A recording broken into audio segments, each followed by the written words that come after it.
Munchkins, welcome back to the channel. My name is Ocean, your very own English master teacher.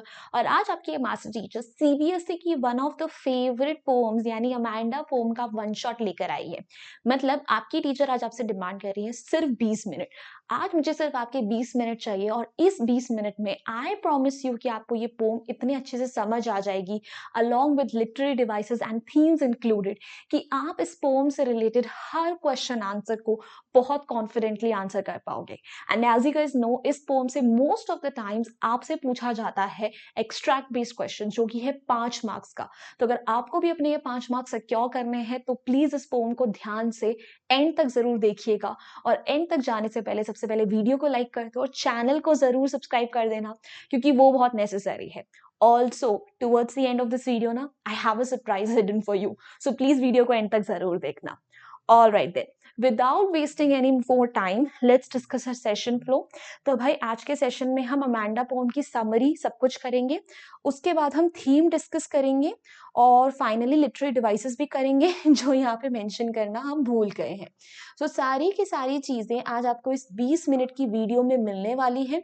तो I hope आप सब लोग excited हो और इस वीडियो को एंड तक ध्यान से देखोगे। ओके ना, without any further ado let's just start with the poem. But poem start करने से पहले थोड़ा सा बैकग्राउंड बता दूं।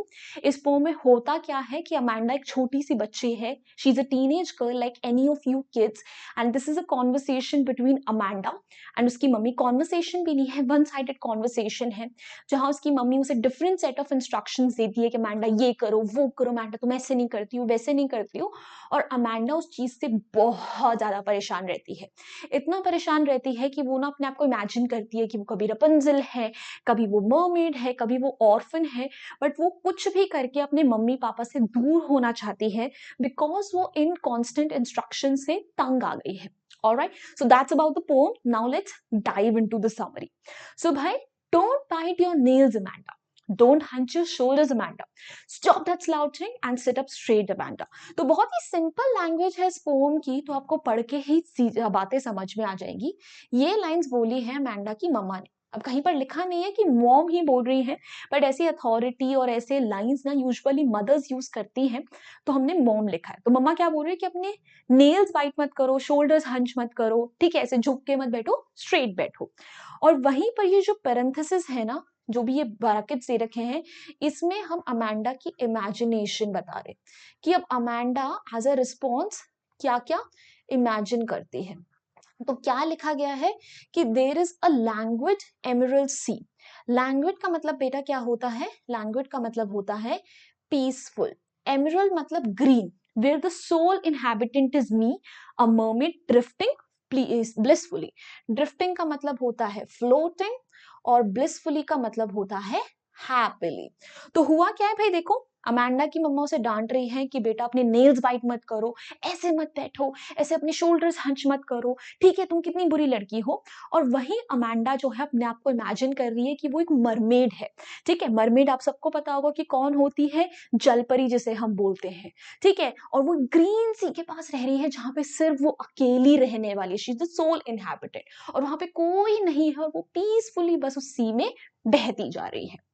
अब नोट्स देखते हैं। सो अमांडा एक छोटी सी लड़की है जैसे उसकी मम्मा डांट रही है, ठीक है, कि वो अपने नेल्स बाइट कर रही है, she should seat straight, bend नहीं करने चाहिए शोल्डर्स। और अमांडा जो है, ठीक है, वो एक ऐसी बच्ची है जो हमारी तरह ऐसे करके, कभी ऐसे करके बैठी रहती है। She is a lazy girl, obviously she is a kid.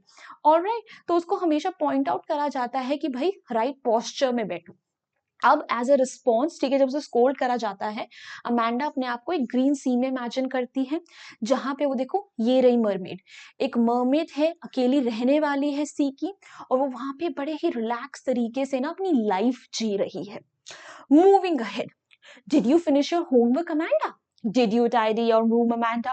I thought I told you to clean your shoes, Amanda. अब दोबारा से देखो मम्मा डांट रही है, होमवर्क नहीं करा, रूम क्लीन नहीं करा, ठीक है, कि तुम्हें अपना शूज क्लीन करने चाहिए थे। अब अमांडा क्या इमेजिन करती है? आई am an orphan roaming in the street, I pattern soft dust with my hushed bare feet. Hushed का मतलब होता है क्वाइट। बेयर का मतलब होता है नंगे पैर, ठीक है, जो जूते चप्पल नहीं है। The silence is golden and the freedom is sweet. Now this is a very important line present in your poem, जहां से क्वेश्चन डायरेक्टली पूछा जा सकता है कि why does Amanda say that silence is golden and the freedom is sweet, what does this mean. तो इस line में बेसिकली अमांडा जो है वो साइलेंस को बोल रही है कि वो इतना कीमती है, इतना प्रेशियस है जैसे कि गोल्ड हो, एंड फ्रीडम इतना अच्छा है that it is something very sweet. तो यहाँ पर मेटाफर का यूज करा गया है directly.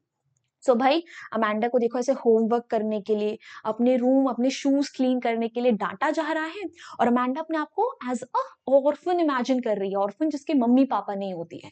Now it is so sad कि ये बच्ची उस हद तक आ गई है where she is like what, it's better that I am an orphan rather than being with my mother, जो मुझे कॉन्स्टेंटली डांटती रहती है। और वो इमेजिन कर रही है कि वो देखो ऐसे डस्ट में ना अलग अलग पैटर्न्स बनाती रहती है जहां पर उसके आसपास कोई नहीं है, तो उसे लग रहा है कि मम्मी पापा का ना होना बेटर है उनके होने से, और वहां पे शांति है जहां पे साइलेंस गोल्डन है, फ्रीडम बहुत ही स्वीट है। सो अमांडा की मम्मा से इंक्वायर कर रही है कि उसने होमवर्क करा नहीं करा, रूम क्लीन करा नहीं करा, शूज क्लीन करे। फिर अमांडा ये सब इंस्ट्रक्शन सुनती है तो वो अपने आप को एज एन ऑर्फन इमेजिन कर रही है, वो स्ट्रीट में घूम रही है, वो सोच रही है कि काश वो अपने पेरेंट्स के बिना रहती, फ्रीली स्ट्रीट्स में घूमती, ठीक है, वहां पे वो डस्ट के साथ खेलती अपने नंगे पैरों से, जहां पे वो बोल रही है कि साइलेंस गोल्डन है, मतलब साइलेंस इतना क्रूशियल, इतना प्रेशियस है जैसे कि गोल्ड हो, और फ्रीडम स्वीट है, मतलब कि उसे ऐसा लग रहा है कि वो अपनी मम्मी के साथ कभी फ्री होती ही नहीं है। फ्रीडम को हम यहाँ पे किसी स्वीट चीज से कंपेयर कर रहे हैं directly. Moving ahead, don't eat your chocolate, Amanda. Remember your acne, Amanda. Will you please look at me when I'm speaking to you, Amanda? अब दोबारा से मम्मा डांट रही है कि भाई अमांडा चॉकलेट मत खाओ। एक्ने का मतलब होता है तुम्हें देखो पिंपल्स हो गए हैं, अब तुम मेरी तरफ भी नहीं देख रहे हो जब मैं तुमसे बात कर रही हूँ। अब अमांडा सोचते थे ना, आई एम रपुंजल, कि मैं तो एक रपुंजल हूँ। रपुंजल आप सबको पता है ना कौन है, एक शी वाज अ प्रिंसेस जिसे एक टावर में बंद कर दिया था एक विच ने, और वो टावर में अकेली रहती थी, ठीक है। और फिर जब भी वो विच आती थी तो उसको बोलती थी कि रपुंजल रपुंजल, फिर वो अपने बाल गिराती थी और अपने बाल से उसके बाल पकड़ पकड़ के वो विच उस टावर में आ जाती थी। सो भाई she is like I am a Rapunzel and I don't have a care, life in a tower is tranquil and rare. Tranquil का मतलब होता है पीसफुल, कि मतलब अगर मुझे रपुंजल की तरह एक टावर में बंद भी कर दिया जाए तो मुझे वो पीसफुल लाइफ मंजूर है जहां पे मुझे ये सब कुछ सोचना ही ना पड़े, ठीक है। और मैं तो कभी अपने बाल ना नीचे भी नहीं करूंगी, I certainly never let down my hair. तो देखो अमांडा को अगेन डांट पड़ रही है कि चॉकलेट मत खाओ, अपने पिंपल्स रिमेम्बर करो। अमांडा देखो ऐसे गुस्से में मुंह फुला के बैठी है और अपनी मम्मी की तरफ देख भी नहीं रही है, because she is so fed up of a mother. और ये रही आपकी रपुंजल, सुंदर सुंदर, ठीक है, कि उसे एक रपुंजल बनना है, उसे अकेला रहना मंजूर है इंस्टेड ऑफ द फैक्ट कि वो अपने मम्मी पापा और लोगों के साथ रहे, उसे एक सॉलिटरी लाइफ चाहिए। ऑलराइट। सो अमांडा की मम्मा उसे बोल रही है कि चॉकलेट्स नहीं खाने हैं, उसे बोल रही है देखो अपने पिंपल्स याद रखो। फिर अमांडा जो है, ठीक है, उसको पिंपल्स होते हैं क्योंकि वो चॉकलेट्स खाती है। फिर उसके बाद उसे और डांट पड़ रही है कि वो टेंशन पे नहीं करती है, और इस पॉइंट पे अमांडा अपने आप को क्या इमेजिन कर रही है, जैसे कि वो एक रपुंजल है, ठीक है। उसके अलावा अमांडा बोलती है कि उसे रपुंजल इसलिए बनना है क्योंकि उसे भी रपुंजल की तरह एक टार में रहना है जहां पर वो अकेली हो, जहां पे सिर्फ शांति हो, कोई उसको फालतू तंग ना करे। और वो ये भी बोलते हैं कि जैसे रपुंजल अपने बाल गिरा देती थी ना, मैं तो कभी अपने बाल भी नहीं गिराऊंगी ताकि कोई भी उस टावर पे चढ़ के ना आ सके। लास्ट स्टैंजा है ये हमारा, stop that sulking at once Amanda, you are always so moody Amanda, anyone would think I nagged at you Amanda. अब लास्ट स्टैंजा में मम्मा दोबारा डांट रही है। सल्किंग का मतलब होता है मुंह फुलाना, कि अपना मुंह मत फुलाओ, कितनी मूडी हो तुम, किसी को भी तुम्हें देखकर लगेगा कि ना जाने मैंने तुम्हें कितना डांटा है। नैक का मतलब होता है डांटना, ठीक है। तो भाई एक्चुअली तो ये सब कुछ सच्ची है ना, कि उसकी मम्मी उसे डांटती भी है और अमांडा मूडी है। नहीं, अमांडा मूडी नहीं है, she is rather irritated of the fact कि उसके मम्मी पापा उसके साथ फ्रेंड्स ना बनकर, उसकी पॉइंट ऑफ व्यू को ना समझ के सिर्फ उसे डांटते ही रहते हैं, ठीक है। एंड उसके अलावा भाई अमांडा जो है वो चाहती है कि उसके पेरेंट्स उसे थोड़ी सी फ्रीडम दे, because being a kid you are bound to make mistakes, but being adults हमें समझना पड़ेगा कि आप लोगों को टैकल कैसे करना है।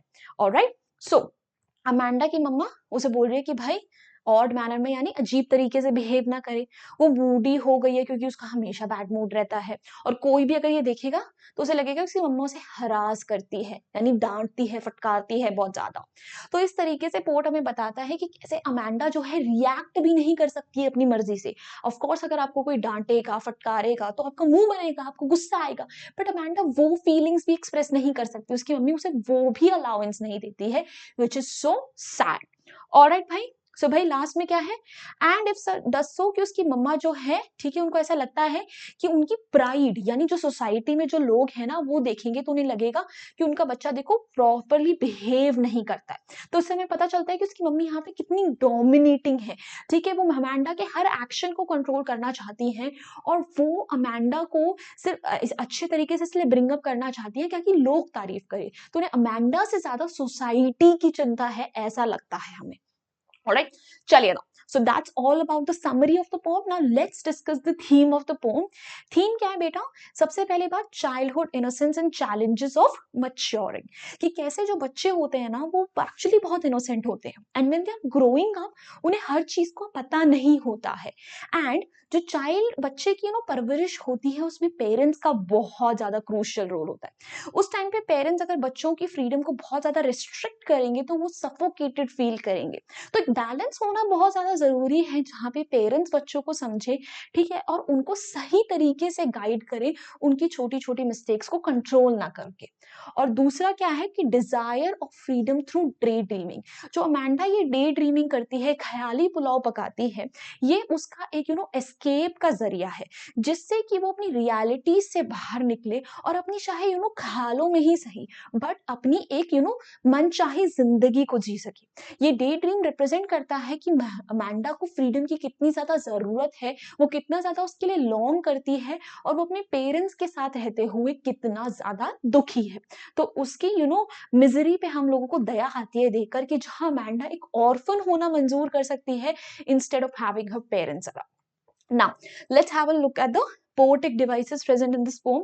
तो सबसे पहले देखो एनाफोरा का यूज हुआ है। एनाफोरा कब होता है? जब दो या दो से ज्यादा कॉन्जिक्यूटिव लाइंस को हम सेम वर्ड या सेम फ्रेज से स्टार्ट करते हैं।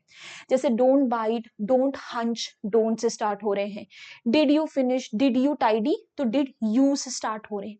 मेटाफर होता है जब लाइक और एज के बिना कंपैरिजन होता है, जैसे silence is golden, freedom is sweet, जहां पे हम साइलेंस को गोल्ड के इक्वल बता रहे हैं और फ्रीडम को किसी स्वीट चीज के इक्वल।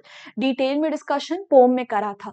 रेपिटेशन, अमेंडा वर्ड को बार बार रिपीट करा गया है। क्वेश्चन आ सकता है कि क्यों रिपीट करा गया है, to emphasize on the fact कि उसकी मॉम का कितना कंट्रोलिंग नेचर है, ठीक है, कि वो अमेंडा को कितना ज्यादा बुरी तरीके से डांट रही है। फिर एल्यूजन, एल्यूजन क्या होता है? जब हम उन चीजों को मेंशन करते हैं, उनका रेफरेंस देते हैं, उन फेमस चीजों का, उन लेजेंडरी चीजों का जो वहां प्रेजेंट ही नहीं है, जैसे मरमेड का, रपंजल का, ये बहुत ही फेमस क्रीचर्स हैं, जिनके कैरेक्टर्स हैं, जिनके बारे में हम सब जानते हैं, बट वो एक्चुअली वहां प्रेजेंट नहीं है, तो एल्यूजन। फिर कॉन्सोनेंट्स, जब सेम कॉन्सोनेंट साउंड वर्ड के स्टार्टिंग, मिडिल, एंड कहीं पर भी रिपीट हो आसपास में, जैसे कि आर साउंड रपंजल में, फिर केयर में बीच में, ब्राइट हेयर में बीच में, और हेयर के लास्ट में रिपीट हो रही है। एजोनेंस क्या होता है? जब कोई वावल साउंड जो है, ठीक है, वो अगल बगल के वर्ड्स के बिगिनिंग, मिडिल, एंड कहीं पर भी रिपीट हो। For example, will you please look at me when I am speaking to you में ई साउंड, प्लीज का ई, मी का ई, स्पीकिंग का ई, ये सब रिपीट हो रही हैं और ये वावल साउंड। फिर इमेजरी, बहुत ही प्यारी इमेजरी का इस्तेमाल करा गया है, जहां पर पोर्ट ने इतने विविड वर्ड से अपनी पोम को डिस्क्राइब करा है कि हम हर चीज इमेजिन कर सकते हैं। जैसे मरमेड ड्रिफ्टिंग ब्लिसफुली, तो हम इमेजिन कर सकते हैं कि मरमेड जो है एक बिल्कुल समुंदर में, ग्रीन कलर के समुंदर में बह रही है। उसके अलावा आई am an orphan, I have bare feet, नंगे पाँव हैं, and I am making patterns in the dust, ठीक है, तो वो सब हम इमेजिन कर सकते हैं। फिर एलिटरेशन, जब कॉन्सोनेंट साउंड अगल बगल के वर्ड्स के बिगिनिंग में आए, मिडिल एंड कहीं पर नहीं, सिर्फ बिगिनिंग में, तो stop that slouching, sit up straight में स साउंड रिपीट हो रही है बिगिनिंग में, तो यहाँ पे एलिटरेशन यूज हुआ है। तो भाई that's all about the pome. देखो, अच्छा अभी दो और बचे, आई एम सो सॉरी। फिर है ट्रांसफर्ड एपिथेट। ट्रांसफर्ड एपिथेट कब यूज होता है भाई? जब हम किसी एडजेक्टिव का ऐसे वर्ड के सामने इस्तेमाल करते हैं जो उस वर्ड को डिस्क्राइब ही नहीं करके किसी और वर्ड को डिस्क्राइब कर रहा हो। For example hushed Baird feed में हश्ड हमने फीड के सामने यूज करा है, उस एडजेक्टिव से हम फीड को डिस्क्राइब कर रहे हैं। और हश्ड का मतलब होता है क्वाइट, बट फीड थोड़ी क्वाइट है। It's Amanda who is sitting quietly, तो वो चीज तो अमेंडा को डिस्क्राइब कर रही है, तो भाई यहाँ पर ट्रांसफर्ड एपिथेट यूज हुआ है। एपिफोरा क्या होता है बेटा, जब आप मल्टीपल लाइंस को, एक के बाद एक लाइंस को सेम वर्ड या फ्रेज सेंड कर रहे हो, जैसे ये स्टैंजा के एंड में अमेंडा, अमेंडा वर्ड से एंडिंग हो रही है, तो एपिफोरा। एनेफोरा बिगिनिंग, एपिफोरा एंड में। और रेपिटेशन जब कोई भी वर्ड कहीं पर भी लाइंस में रिपीट हो। ऑलराइट, तो भाई that's all about the pome. And बच्चा हमारा इस हफ्ते का स्केड्यूल ये रहा। अगर आपने इनमें से कोई भी सेशन मिस करा है तो प्लीज देख लीजिएगा, काफी मजेदार और इम्पोर्टेंट सेशंस हुए थे। स्पेशली हमारी फ्राइडे की एनसीईआरटी की मैराथन, जहाँ पे हमने जहाँ पर हमने madam rides the bus, which will the auto, how to tell wild animals, और उसके साथ साथ द बॉल पोम को बहुत डिटेल में एनसीईआरटी से वर्ड टू वर्ड समझा था, और एनसीईआरटी के सारे क्वेश्चंस भी करे, so please watch it out. फिर उसके बाद हमने सब्जेक्ट वर्ब अग्रीमेंट पे एक बहुत प्यारा वीक क्विज करा था, जहां पे हमने इस टॉपिक से रिलेटेड टॉप 20 एमसीक्यूज करे थे प्रैक्टिस, so do watch that session as well. So भाई दैट्स इट। और अब है हमारे पास आपके लिए सरप्राइज। ये क्या हो रहा है भाई, क्या हो रहा है, आपके प्यारे प्यारे मास्टर टीचर्स आ रहे हैं आप सबके शहर। क्यों? क्योंकि वो आप सबसे मिलना चाहते हैं, आप सबसे इंटरैक्ट करना चाहते हैं, और आपको एक खुशखबरी देना चाहते हैं कि वेदांतु अपने खोल रहा है ऑफलाइन सेंटर्स इंडिया के 3 शहरों में। कौन से हैं वो 3 शहर? बैंगलोर, पुणे एंड दिल्ली। और इन तीनों शहरों में हमारे मास्टर टीचर्स अभिषेक सर, हर्षु बाबा और विनय सर आप सब से मिलने आएंगे। तो आई नो आप सबको भी उनसे मिलने की एक्साइटमेंट है, तो जल्दी जल्दी ये डेट्स नोट डाउन करिए। बैंगलोर में अभिषेक सर, विनय सर, हर्षु बाबा आप सबसे मिलेंगे 28 ऑफ अक्टूबर को। पुणे में मिलेंगे आप लोगों से 29 ऑफ अक्टूबर को। और फिर उसके अगले हफ्ते 4 और 5 ऑफ नवंबर को ये प्यारे टीचर्स आ रहे हैं आपसे मिलने आपके शहर दिल्ली। तो अगर आप इन तीनों में से किसी भी शहर में रहते हो और आपको इन टीचर्स से मिलना है, सो प्लीज हमारे गिवन इवेंट पे आना पड़ेगा आपको प्लेस पे। बट आने के लिए आपको चाहिए होगा एक इनविटेशन, और वो इनविटेशन आपको कैसे मिलेगा?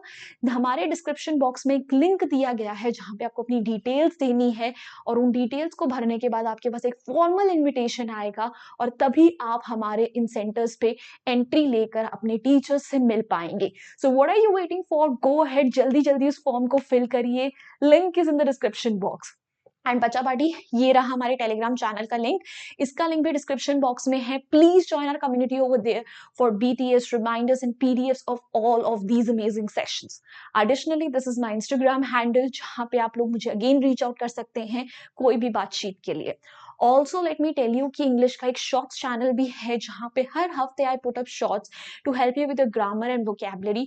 प्लस अब वहां पर एक सीरीज स्टार्ट हो रही है, जहां पर हम हर पोम और चैप्टर को विद इन 60 सेकेंड्स कवर कर रहे हैं। So what are you waiting for? Go ahead, उसका लिंक भी डिस्क्रिप्शन बॉक्स में है, please check that channel out. And if you enjoyed this video, found it helpful, hit the like button, share this video out with your friends, and subscribe to the channel if you haven't done yet. So bye bye guys, hasta la vista, फिर मिलेंगे पढ़ते पढ़ते।